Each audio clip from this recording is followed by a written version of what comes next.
नमस्कार. जागतिक घडामोडीच्या या बातमीपत्रात आपलं स्वागत आहे. पहिली बातमी आहे पाकिस्तानातील पॉलिटिकल क्रायसिसची. कारण पाकिस्तानात संविधानात मोठे बदल करण्याबाबत विधेयक तयार करण्यात आले. काय हे प्रकरण आहे तेच आपण समजून घेऊया. त्यानंतर दुसरी बातमी आहे ती म्हणजे अमेरिकेतून. ट्रम्प हे प्रत्येक नागरिकांना 2000 अमेरिकी डॉलर्स देणार आहेत. नेमका प्लॅन काय आहे तेच आपण पुढे पाहणार आहोत. तिसरी बातमी आहे चीनने दारू विकून बक्कळ कमाई केली आहे. दारूची मागणी चीनमध्ये वाढत असताना भारत या स्पर्धेत कुठे आहे याचं उत्तर या व्हिडिओत पुढे तुम्हाला पाहायला मिळेल. त्यानंतर चौथी बातमी आहे अमेरिकेचा व्हिसा हा परदेशी लोकांसाठी डोकेदुखी ठरत असताना चीननं आता त्यातून संधी साधली आहे. चीननं काय नवीन नियम काढलाय ज्यामुळे अमेरिकेला टेन्शन आलंय तेच आपण पुढे या व्हिडिओमध्ये पाहणार आहोत. नमस्कार, मी श्रेयस पांडे. तुम्ही पाहताय न्यूज 18 लोकमत. पाकिस्तानातून मोठी घडामोड समोर आली आहे. पाकिस्तान आपल्या संविधानामध्ये सुधारणा करत आहे जेणेकरून लष्कर प्रमुख असीम मुनीर यांना तिन्ही सशस्त्र दलाचे प्रमुख बनवता येईल. आता त्यांना देशाचे पहिले संरक्षण दल प्रमुख म्हणजे CDF म्हणून नियुक्त केलं जाईल. हे भारताच्या संरक्षण प्रमुख CDS सारखंच असेल. आता हे नवीन पद अशा प्रकारे तयार करण्यात आलेलं आहे की लष्कर, नौदल आणि हवाई दल एकत्र चांगलं काम करू शकतील आणि तिघांचंही कमांड एकाच ठिकाणाहून हाताळता येईल. यापूर्वी ऑपरेशन सिंदूर नंतर यावर्षी 20 मे रोजी पाकिस्तान सरकारनं असीम मुनीर यांना फील्ड मार्शलचा दर्जा दिला होता. मुनीरच्या आधी लष्करी हुकुमशाह अयूब खान यांनी 1959 मध्ये स्वतःला फील्ड मार्शल म्हणून घोषित करून घेतलं होतं. फील्ड मार्शल हा पाकिस्तानी सैन्यातील सर्वोच्च लष्करी पद आहे जो पंचतारांकित रँक मानला जातो. पाकिस्तानमध्ये फील्ड मार्शल हे पद लष्कर, नौदल आणि हवाई दलातील सर्वोच्च पद आहे. शनिवारी पाकिस्तानच्या संसदेच्या वरिष्ठ सभागृहामध्ये सिनेटमध्ये 27वं संविधान दुरुस्ती विधेयक हे सादर करण्यात आलं. वरिष्ठ सभागृहामध्ये जे सादर करण्यात आलं ते नंतर ते मंजूरही झालं. आता ते चर्चेसाठी आणि मतदानासाठी कनिष्ठ सभागृहामध्ये पाठवलं जाईल. 14 नोव्हेंबर रोजी मतदान होईल. जर तिथे 2/3 बहुमत मिळालं तर ते राष्ट्रपतींच्या मंजुरीसाठी पाठवलं जाईल. आता राष्ट्रपती पंतप्रधानांच्या सल्ल्यानुसार लष्कर प्रमुख आणि संरक्षण दल प्रमुख दोघांचीही नियुक्ती करतील. लष्कर प्रमुखांना संरक्षण दल प्रमुख पदही दिलं जाईल. राष्ट्रीय धोरणात्मक कमांडची स्थापना देखील तिथे केली जाणार आहे. पंतप्रधानांशी सल्लामसलत करून संरक्षण दलाचे प्रमुख त्याचे प्रमुख नियुक्त करतील. या कमांडचं नेतृत्व पाकिस्तानी लष्करातील एका अधिकाऱ्याकडे असेल. सरकारला आता अधिकाऱ्यांना field marshal, air force marshal आणि ॲडमिरल ऑफ द फ्लीट असं विशेष पद देण्याची परवानगी असेल, ज्यापैकी फील्ड मार्शल हा आजीवन असलेलं पद आहे. आता असीम मुनीर हे राष्ट्रपतींपेक्षाही शक्तिशाली होणार आहे का असा सवाल उपस्थित होतोय. तर आपण तेही समजून घेऊयात. राष्ट्रपतींप्रमाणेच लष्कर प्रमुख पद हे संविधानिक होईल. नवीन प्रस्तावानुसार फक्त संसदच हे लष्कर प्रमुखांना काढू शकते. त्यासाठी दोन्ही सभागृहामध्ये 2/3 बहुमत आवश्यक आहे. आता लष्कर प्रमुख 3 सैन्याशी संबंधित नियुक्त्या देखील करू शकतील. पाकिस्तानमध्ये अणुविषयक निर्णय घेण्याचा अधिकार फक्त लष्कर प्रमुखांनाच आहे. लष्कर प्रमुखांकडून धोरणात्मक बाबींवर लक्ष ठेवलं जाईल.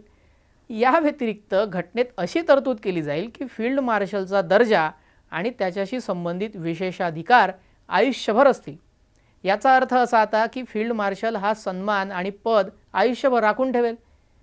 पाकिस्तान आता यातून लोकशाहीतून लष्करी राजवटीकडे वाटचाल करतोय का याबाबत तुम्हाला काय वाटतं हे कमेंटमध्ये नक्की सांगा. त्यानंतर अमेरिकेचे राष्ट्राध्यक्ष ट्रम्प जगभरातील देशांवर टॅरिफ लादत त्यांच्यावर दबाव आणण्याचा प्रयत्न करत आहेत. टॅरिफ नीतीला अमेरिकेतूनच मोठा विरोध होत असताना ट्रम्प हे मैदानात उतरले आणि त्यांनी आपल्या नीती निर्णयाचं समर्थन केलं. जे लोक टॅरिफचा विरोध करत आहेत ते मूर्ख आहेत. त्यांच्या प्रशासनानं अमेरिकेला जगातील सर्वात श्रीमंत, सर्वात प्रतिष्ठित देश बनवला आहे, जिथं कोणतीही महागाई नाही आणि विक्रमी शेअर बाजारच्या किमती आहेत.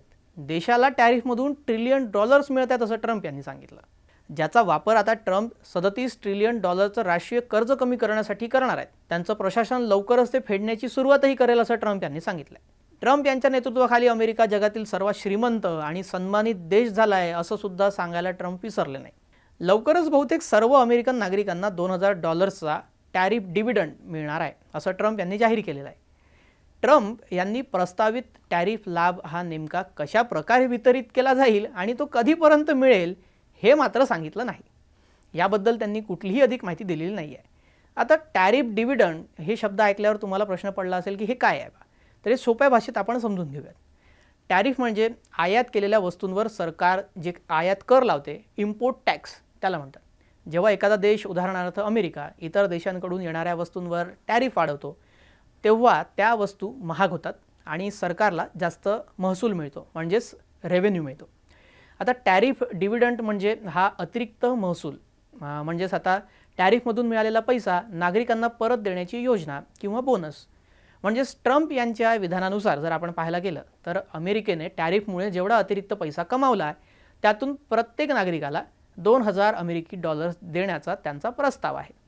थोडक्यात tariff dividend is equal to टॅरिफमधून मिळालेल्या नफ्याचं नागरिकांना वाटप. आता ट्रम्प यांच्या या दाव्यात खरंच काही तथ्य आहे का? खरंच ट्रम्प टॅरिफचा नफा नागरिकांना वाटतील का? हे तुम्ही आम्हाला कमेंटमध्ये सांगा. दारू हा अनेक भारतीयांच्या आवडीचा विषय आणि दारू पिणाऱ्यांमध्ये भारत कुठे कमी सुद्धा नाही. मात्र चीननं अल्कोहोल विक्रीतून मोठी कमाई केली आहे. इन्फोग्राम वेबसाईटनुसार 2018 मध्ये त्यांनी $285 अब्ज जास्त, म्हणजे भारतीय रुपयात जर पाहायला गेलं तर 23.7 लाख कोटी रुपये इतकी कमाई दारू विक्रीतून केली. आता त्याचं कारण काय? तर शहरीकरण, बदलती जीवनशैली आणि प्रीमियम पेयाची वाढती मागणी. या वाढीचं हे प्रमुख घटक आहे. वाईन, स्पिरिट्स आणि क्राफ्ट बिअरची लोकप्रियता चीनमध्ये वाढत आहे. अमेरिका आणि भारतही यात काही मागे नाही आहे. मात्र 2030 पर्यंत चीनच्या अल्कोहोलिक पेयाच्या बाजारपेठेतील महसूल हा सुमारे 19.1 लाख कोटीपर्यंत पोहोचण्याची अपेक्षा आहे. 2025 ते 2030 दरम्यान या क्षेत्राचा चक्रवाढ वार्षिक विकास दर हा 10.1% असण्याची अपेक्षा आहे. चीनमधील वाढती शहरी लोकसंख्या, बदलती जीवनशैली आणि प्रीमियम पेयाची वाढती मागणी यामुळे ही जलद वाढ झालेली आहे. 2023 मध्ये चीनचे सर्वाधिक उत्पन्न बिअरमधून आले. भारत आणि अमेरिका यामध्ये कसे आहेत? तर केवळ चीनमध्येच नाही तर अमेरिका आणि भारतातही दारूचं सेवन मोठ्या प्रमाणात होतं. CIA वेबसाईटनुसार चीनमध्ये 15 वर्ष आणि त्याहून अधिक वयाची सरासरी व्यक्ती दररोज 4.48 लिटर दारू पिते. अमेरिकेमध्ये हे प्रमाण सरासरी 8.93 लिटर आहे आणि भारतात हे प्रमाण सरासरी 3.9 लिटर आहे. म्हणजे एका प्रकारे चीन आणि अमेरिकेपेक्षा भारतात कमीच दारू पिली जाते. 2018 मध्ये अमेरिकेने अल्कोहोल विक्रीतून अंदाजे 13.17 लाख कोटी कमावले. दरम्यान भारताने अंदाजे 5.63 लाख कोटी कमावले. जपाननं 3.78 लाख कोटी कमावले तर युक्रेनने 2.81 लाख कोटी कमावले. येत्या काळामध्ये भारत चीनला दारू विक्रीमध्ये मागे टाकेल का? तुम्हाला याबाबत काय वाटतं हे कमेंट करून नक्की सांगा. एकदाचं मंगळावर जाणं सोपं आहे पण अमेरिकेत जाणं नाही रे बाबा, असं आता सध्या सोशल मीडियावर चांगलंच ट्रेंड होतंय. कारणही तसंच आहे. अमेरिकेने परदेशी नागरिकांसाठी विजाचे नियम इतके कठीण केलेत की आता अमेरिकेचा विजा सहज मिळणं फार अवघड झालंय. मात्र आता इथंच चीननं संधी साधली. गेल्या महिन्यामध्ये बीजिंगनं सुरू केलेल्या के व्हिजा हा वर्ल्ड क्लास स्किल्ड आणि टेक्नॉलॉजीच्या शर्यतीमध्ये अमेरिकेला मागे टाकण्याच्या चीनच्या वाढत्या प्रयत्नाचा एक भाग म्हणून बोललं जातं. तर काय हे प्रकरण आहे? दरम्यान आता चीनचा के व्हिजा हा अमेरिकेच्या H1B व्हिजासारखाच आहे, म्हणजे समतुल्य आहे. के व्हिजा हा चीनच्या विद्यमान व्हिजा योजनांना पूरक आहे, ज्यामध्ये परदेशी व्यावसायिकांसाठी आर व्हिजा समाविष्ट आहे, परंतु त्यात काही शिथिलता देखील करण्यात आलेल्या आहेत. जसं की अर्जदाराला अर्ज करण्यापूर्वी नोकरीची ऑफर असणं आवश्यक नाही आहे, म्हणजे तुमच्याकडे नोकरीची ऑफर नसतानाही तुम्ही चीनमध्ये जाऊ शकता. आता ट्रम्प यांच्या काळामध्ये परदेशी विद्यार्थी आणि स्किल्ड कर्मचाऱ्यांना H1B व्हिजाचे शुल्क तब्बल $1 लाख पर्यंत वाढवण्यात आले, म्हणजेच भारतीय रुपयात 88 लाख कोटी रुपये तर खर्च करावेच लागतील. त्यामुळे काही बिगर अमेरिकन व्यावसायिक आणि विद्यार्थी हे आता इतरत्र जाण्याचा विचार करत आहेत, म्हणजे ते आता त्यांना अमेरिकेत नाही राहायचं आहे. आता अमेरिकेतील इमिग्रेशनच्या कडक धोरणांमुळे बीजिंगला जागतिक स्तरावर परदेशी प्रतिभा आणि गुंतवणुकीची ही मोठी संधी वाटत आहे. चीनी पदवीधरांमध्ये बेरोजगारी ही अजूनही जास्त प्रमाणात तिथे आहे आणि वैज्ञानिक आणि तांत्रिक क्षेत्रातील नोकऱ्यांसाठी तिथं तीव्र कॉम्पिटिशन स्पर्धा देखील आहे. परंतु चीनचं नेतृत्व कौशल्याची कमतरता भरून काढण्यासाठी उत्सुक आहे. गेल्या अनेक दशकांपासून चीनमधील ब्रिलियंट वर्कर्स विकसित देशांमध्ये चाललेले आहेत. बरेच लोक अमेरिका आणि युरोपमध्ये शिक्षण पूर्ण करतात आणि तिथेच राहतात आणि तिथेच कामही करतात. त्यामुळे चीनमध्ये हुशार कामगारांची उणीव आहेच. मात्र काही समस्या पण आहेत. आता चीनी लोकांचा बेरोजगारीचा दर जवळजवळ 18% आहे.